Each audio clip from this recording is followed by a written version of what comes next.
નમસ્કાર મિત્રો, વિડીયોમાં તમારું સ્વાગત છે। અત્યારે ગુજરાતના મોટા ભાગના વિસ્તારોમાં ધોધમાર વરસાદ પડી રહ્યો છે। તો વાત કરીએ ભાવનગરની, તો ભાવનગર શહેર અને જિલ્લાના મોટા ભાગના વિસ્તારોમાં છૂટોછવાયો વરસાદ વરસી રહ્યો છે। બીજી તરફ મંગળવારે મહુવા તાલુકાના પ્રસિદ્ધ તીર્થધામ બગદાણા ખાતે ધીરે ધારે વરસાદ શરૂ થયો હતો અને જોતજોતામાં એટલો ભયાનક વરસાદ વરસ્યો હતો કે 6 ઇંચ વરસાદ ખાબકતા જ બગદાણાની પ્રસિદ્ધ ડેમ બગડ ડેમ ઓવરફ્લો થયો હતો।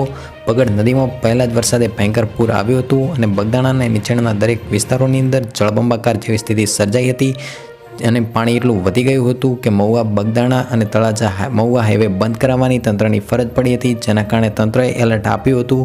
તો મિત્રો, આ રીતે ભાવનગરની અંદર જોરદાર વરસાદ વરસ્યો છે। મંગળવારે બપોરે વીજળીના કડાકા ભડાકા સાથે વરસાદ ખાબક્યો હતો અને તોફાની વરસાદ 6 ઇંચ ખાબક્યો હોવાના કારણે પૂરા જેવી સ્થિતિ સર્જાઈ છે અને બગદાણામાંથી વહેતી બગડ નદીની અંદર ઘોડાપૂર આવ્યું છે। બગડ નદીમાં એટલું પાણી આવ્યું છે કે બગદાણા ગામનો કેડકેડસામાં પાણી ભરાયા હતા અને આ ઉપરાંત આસપાસના વિસ્તારની અંદર પૂર જેવી સ્થિતિ સર્જાઈ છે।